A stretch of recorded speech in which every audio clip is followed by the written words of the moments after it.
여기 한국의 대학가에 위치한 술집에서 한 프랑스인이 소름 끼친다는 표정을 지으며 소리를 지르고 있습니다. 아니, 이건 도둑질이잖아. 한국인들도 결국 중국인들과 별반 다르지 않은 인간들이었어.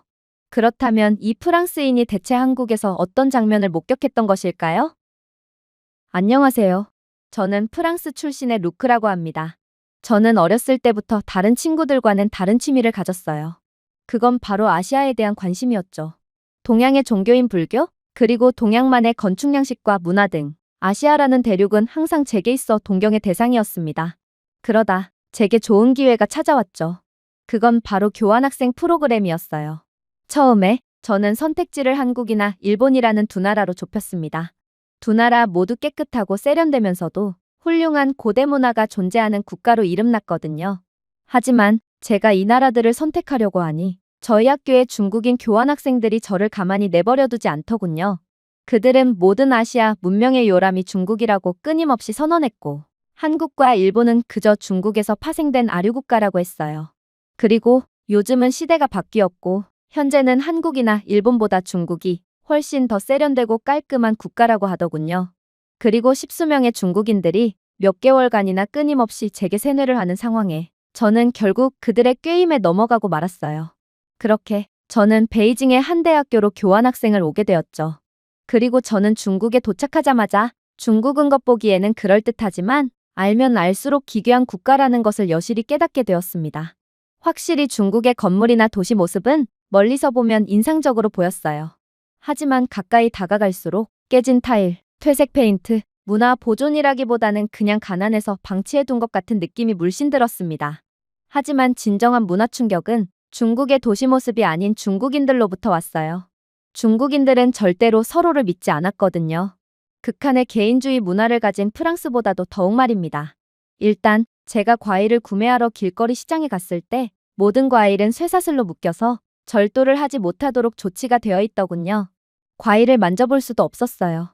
중국인 상인들은 물건을 판매하는 입장임에도 내가 물건을 구매하기 전까지는 내 물건이니 내가 내 물건을 만질 권리는 없어.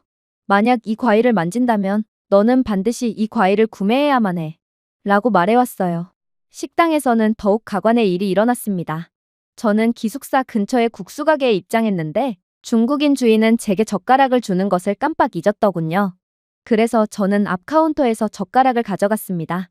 그러자 중국인 주방장은 주방에서 뛰쳐나와 제게 도둑놈이라고 소리를 지르더라고요.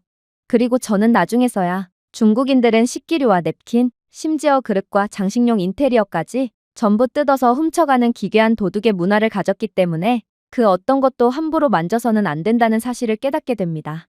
저는 사기와 이기주의가 만연해 있는 프랑스보다도 훨씬 더 극악의 문화와 사회적 분위기를 자랑하는 중국에서 도저히 더는 있을 수가 없었습니다. 그리고 제가 아시아 문화에 관심을 가졌다는 사실 자체를 후회하며 그대로 중국에서의 교환학생을 조기 종료한 채 프랑스로 다시 도망가려고 했어요. 그러나 그때 한국인 룸메이트 민재를 만나게 되면서 모든 상황이 급변하게 됩니다. 저와 그가 만난 것도 엄청난 우연이었어요. 제 중국인 룸메이트, 그리고 민재의 중국인 룸메이트 모두 기숙사에서 물건을 훔치다가 적발되어 강제퇴실 조치가 되었기에 저와 그는 우연히 함께 방을 사용하게 된 거거든요.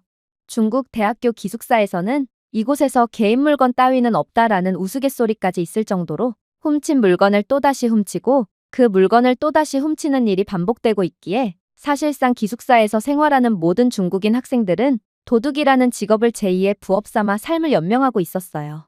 중국은 한국을 아득히 뛰어넘은 경제대국이라더니 실상은 가난한 중국인들은 물건을 훔치지 않고는 전공책이나 생필품을 살 여력조차 안 되었거든요. 아무튼 그렇게 만나게 된 민재는 저보다 중국의 사회적 분위기에 더욱 학을 떼고 있더군요. 그는 한국에서 하던 대로 중국에서 그대로 생활하니 자신은 속옷부터 노트북까지 전부 다 털렸다며 저보다도 더욱 중국 생활을 못 견뎌 했거든요. 민재는 한국에서는 무인 상점조차도 정상적으로 운영되고 있고 공용 빨래방에서 세탁물을 방치하거나 카페 테이블에 노트북을 두고 화장실을 다녀와도 아무런 문제가 없다는 기괴한 소리를 해오더니 이내 중국에서 한국처럼 행동했다가 모든 것을 잃어버렸다면서 한숨을 쉬었는데요. 저는 그의 말에 그저 실소를 터뜨릴 뿐이었습니다. 물론 중국의 도둑질이나 남을 속이지 않으면 바보가 되는 기괴한 사회적 모습은 심각할 정도긴 했지만 그래도 민재가 말한 모습은 도통 납득이 안 되는 모습이었거든요. 중국에서는 모든 카페를 돌아다니면서 잠깐 한눈을 판 사람들의 귀중품을 훔치는 전문적인 직업까지 존재하고 저희 학교 근처에는 이렇게 훔친 물건을 거래하는 대형 작물 시장까지 존재합니다. 하지만 한국은 이렇듯 제발 내 노트북을 훔쳐가 주세요 라고 광고를 하는 듯한 행동을 함에도 아무도 물건을 훔쳐가지 않는다고요? 이건 도통 이해가 안 가는 상황이었죠. 아무튼 그렇게 저는 중국에서 도망 나가기 직전 마음이 잘 맞는 한국인 친구 민재를 만나게 되어 서로에게 의지하며 지옥 같은 중국 교환학생 시간을 끝까지 버티게 됩니다. 그리고 그동안 민재와 지내며 한국에 대한 이야기를 들어온 저는 뭔가 한국이라는 나라가 궁금해지기 시작하더군요.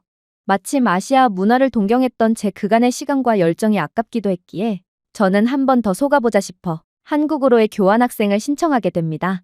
그리고 그렇게 가게 된 한국에서 저는 첫날부터 경악스러운 장면을 목격하게 되었습니다. 일단 한국은 중국과는 비교도 할 수 없을 정도로 깨끗한 거리와 모든 것이 깔끔했다는 것도 놀라웠는데 한국의 한 시장 거리에는 신선식품과 택배 배달 상자가 공개된 곳에 그대로 놓여 있더라고요. 자물쇠나 경비원도 없었어요. 그냥 말 그대로 길거리에 그대로 방치되어 있었죠. 하지만 아무도 손대지 않았어요.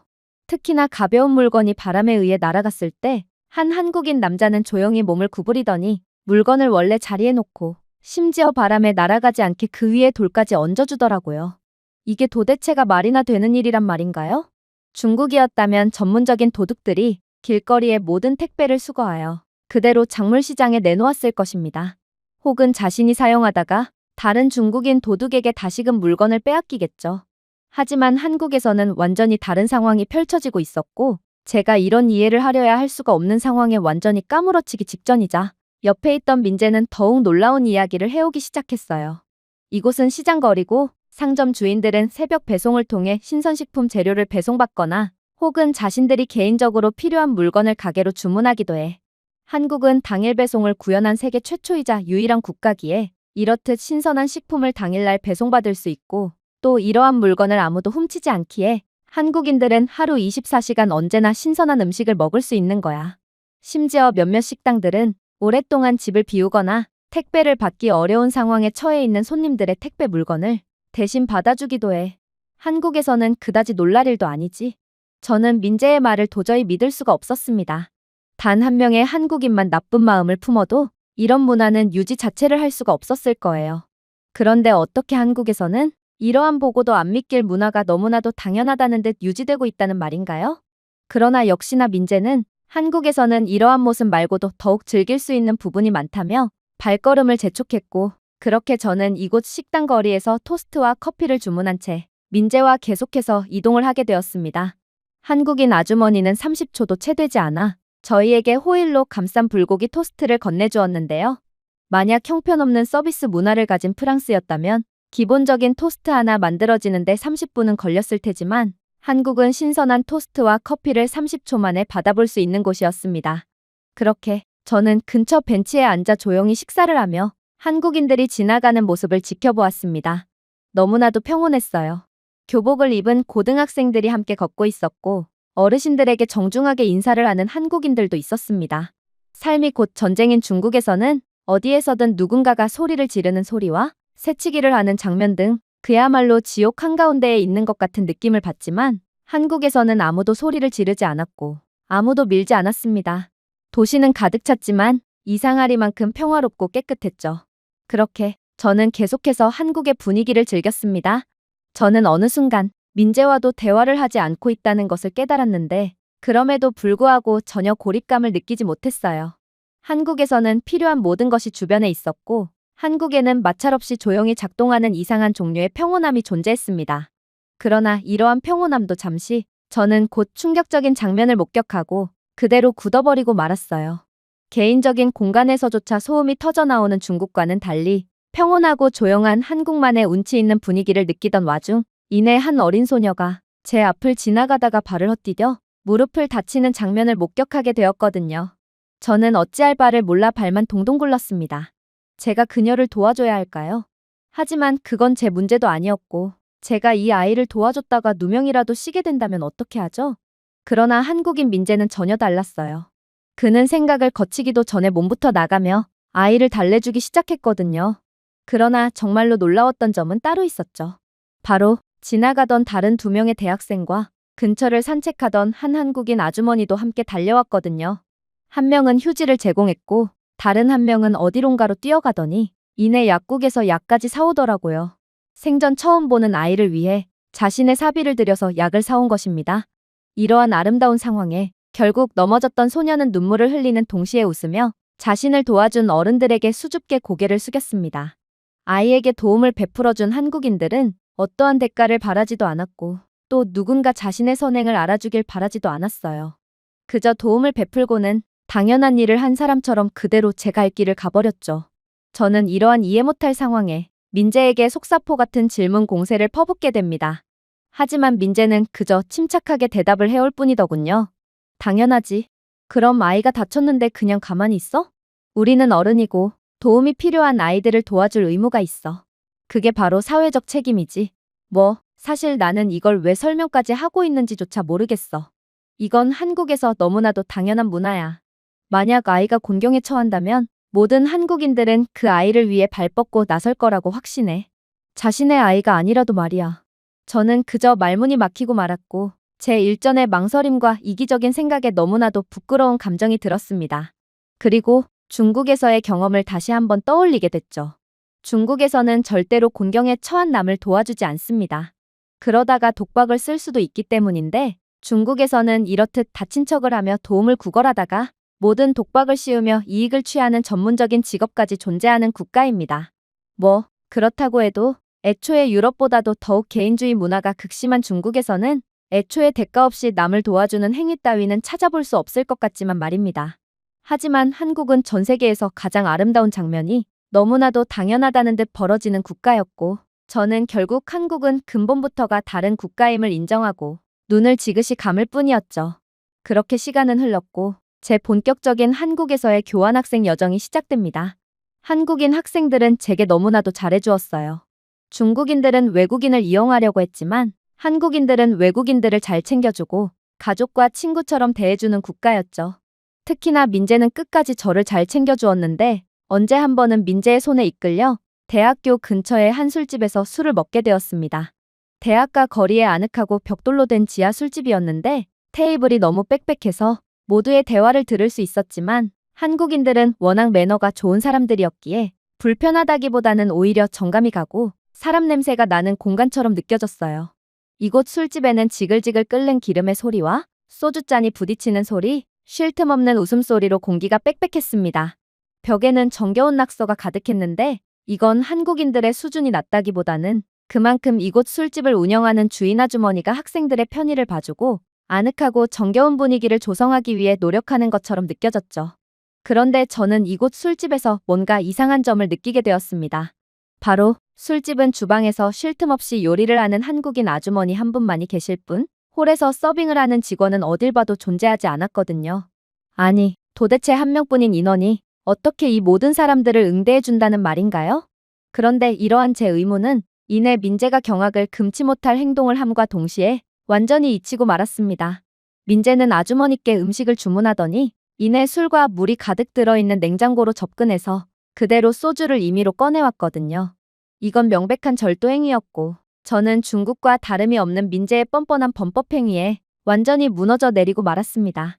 한국 또한 주인 아주머니가 정신이 없는 틈을 타서 도둑질을 하는 한심한 국가였다는 말인가요? 저는 지금껏 한국에서 느낀 여러 감탄과 존경스러운 감정이 완전히 부정당하는 느낌이 들었고 그렇게 제 세상은 무너져 내리고 말았습니다. 하지만 제가 민재에게 도둑질을 하면 안 된다고 주의를 주자 민재는 그저 피식 웃으며 어떤 곳을 가리키더군요. 그리고 그렇게 보게 된 장면은 더욱 충격적이었어요. 다른 한국인 대학생 손님들도 자신이 먹을 소주를 알아서 가져가고 있었거든요. 심지어 몇몇 테이블은 소주를 한꺼번에 2~3병씩 가져가는 등 주인이 정신이 없는 틈을 타서 뻔뻔한 도둑질을 서슴지 않고 있었습니다. 하지만 뭔가 이상했어요.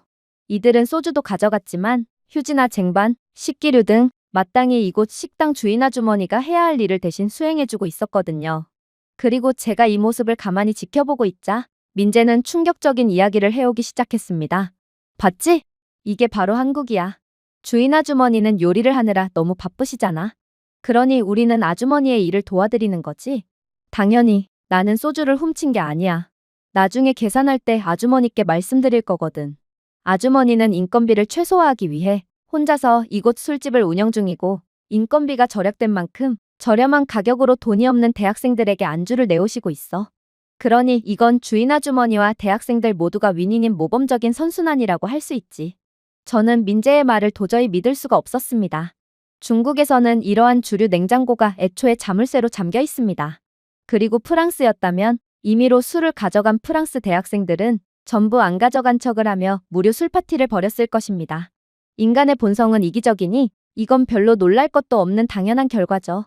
하지만 한국은 대체 어떻게 이러한 인간의 본성을 거스르는 놀라운 문화를 계속해서 유지할 수가 있을까요? 그러나 이러한 제 의심도 잠시 곧이어 저희가 주문한 음식이 나오게 되었고 저는 한국에 대한 의심을 잠시 멈추게 됩니다. 피자 크기의 지글지글한 김치전, 보기만 해도 땀이 절로 나오지만 젓가락을 도저히 멈출 수 없게 만드는 닭볶음탕.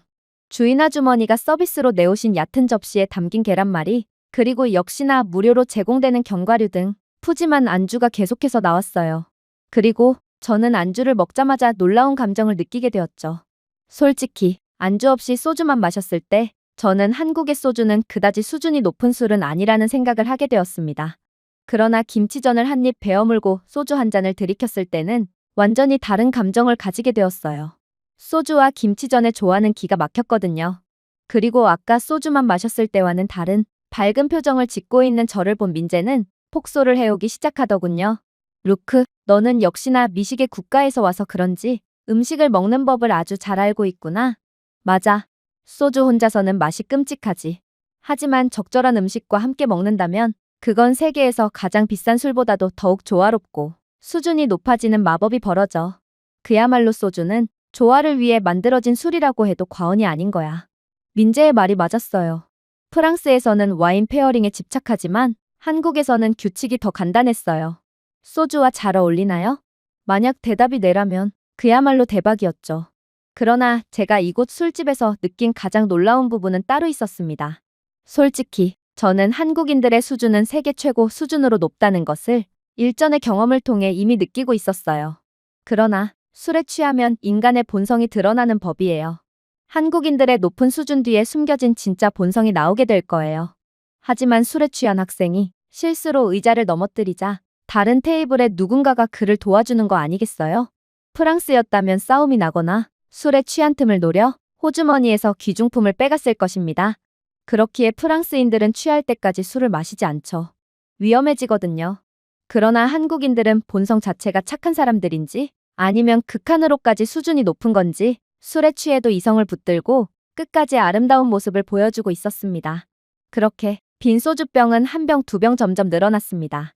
그리고 저희는 완전히 고주망태가 되어 계산을 하게 되었죠. 그런데 한국인 주인 아주머니는 계산을 하려는 저희에게 충격적인 말을 해오는 거 아니겠어요?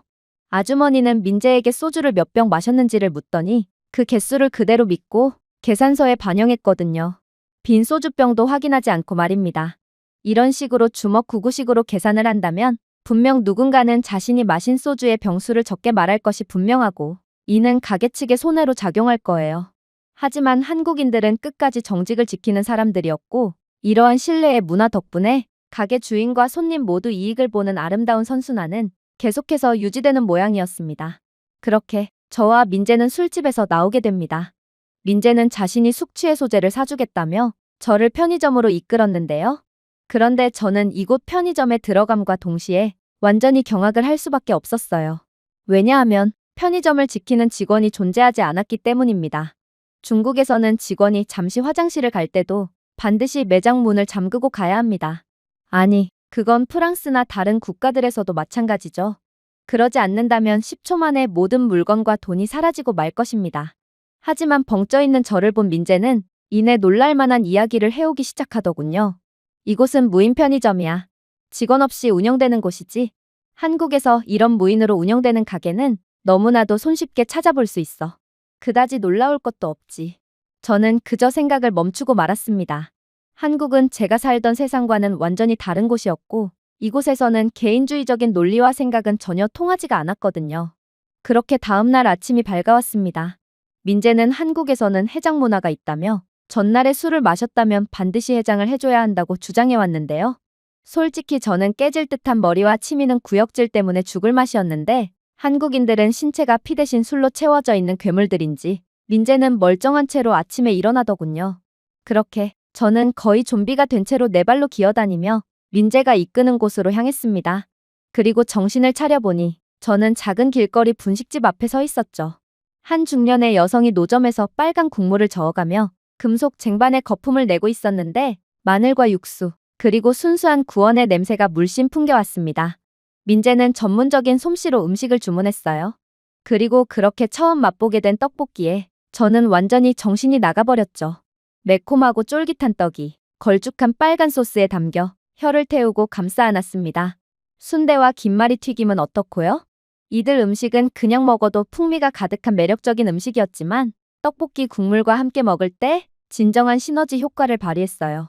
제 숙취는 분식집 앞에서 그대로 사라지는 것 같았고 저희가 정신없이 분식을 먹자 주인 아주머니는 천천히 먹으라는 듯 저희에게 어묵 국물을 내오더군요. 하지만 정말로 충격적이었던 점은 음식에 있지 않았습니다. 저희가 모든 음식을 먹었을 때 민재는 일어나서 작은 금속통을 쳐다보았고 아무 말 없이 지폐 몇 장을 떨어뜨린 다음 별도의 캔에 손을 뻗어 동전을 꺼내갔거든요. 제 뇌가 단락되는 것 같았습니다. 그래서 저는 자리에서 벌떡 일어섰죠. 민재, 뭐 하는 거야? 지금 돈을 훔친 거야? 어째서 도둑질을 한 거야? 민재는 그저 눈을 깜빡이며 무슨 뚱딴지 같은 소리를 하냐는 듯 저를 쳐다보더군요. 그리고 저는 재차 외쳤어요. 방금 팁을 지불하는 캔에서 오히려 돈을 가져갔잖아. 그건 도둑질이라고. 그러자 민재는 한숨을 내쉬더군요. 루크, 이젠 제발 좀 한국을 믿는 게 어때? 내가 중국에서 트라우마를 얻게 된 건 안타깝지만 한국은 중국과는 차원이 다른 국가야. 일단 한국에서는 음식을 만져야 하는 손으로는 돈을 만지지 않아. 위생을 위해서지. 그러니 손님들은 현금을 넣고 별도의 통에서 거스름돈을 직접 가져가는 거지. 한국에서는 팁 문화 따위는 존재하지 않고 이게 바로 우리의 문화야. 한국인들 모두가 알고 있는 문화지. 당황한 저는 주위를 둘러보았습니다. 이런 방식이 제대로 작동할 리가 없었어요. 다른 한국인들은 분명 돈을 지불하는 척하며 턱없이 적은 돈을 지불할 거고 거스름돈을 가져가는 척하며 동전 한 움큼을 그대로 훔쳐갈 게 분명해요. 그러나 제가 10분이 넘게 돈통을 곁눈질로 째려보고 있어도 그런 일 따위는 절대로 일어나지 않았어요. 모든 한국인들은 양심을 지켰고 심지어 한 젊은 한국인 여성은 부드럽게 정확한 거스름돈을 세고 만약을 대비해 100원짜리 동전 몇 개까지 추가적으로 거스름돈 통에 떨어뜨렸어요. 저는 놀란 표정으로 쳐다보았습니다. 그리고 주인 아주머니께 번역앱을 건네며 누군가 돈을 다 가져가면 어떻게 하냐는 질문을 건넸죠. 그러자 한국인 아주머니는 충격적인 대답을 해오더군요. 그런 적은 없어. 하지만 음식을 먹고 돈을 안 내고 간 어린 학생들은 몇 명 있었지. 돈이 없는 배고픈 학생이었던 거야. 하지만 그들 또한 돈이 생기면 찾아와 일전에 빚졌던 외상을 갚곤 해. 가끔은 돈이 비긴 하지만 가끔은 돈이 남거든. 그리고 이를 계산하면 돈이 정확하게 들어맞지. 저는 이젠 소주 때문이 아니라 문화 충격 때문에 머릿속이 빙글빙글 돌았습니다. 저는 겉으로는 웃었지만 속으로는 겸손해졌어요. 한국인들은 단순히 시스템을 따르는 것이 아니라 개개인이 시스템 그 자체였습니다. 그리고 이 시스템은 법보다 더 강한 것, 즉 상호 존중을 바탕으로 구축되었죠. 그 순간 저는 제 조국은 죽었다 깨어나도 이런 수준 높은 문화를 가질 수 없을 거라는 확신에 그저 고개를 푹 숙일 뿐이었습니다. 제가 준비해온 내용은 여기까지입니다. 끝까지 시청해주셔서 진심으로 감사드리며 여러분들의 구독과 좋아요, 알림 설정은 영상 제작에 큰 힘이 됩니다. 이상 세모튜브였습니다.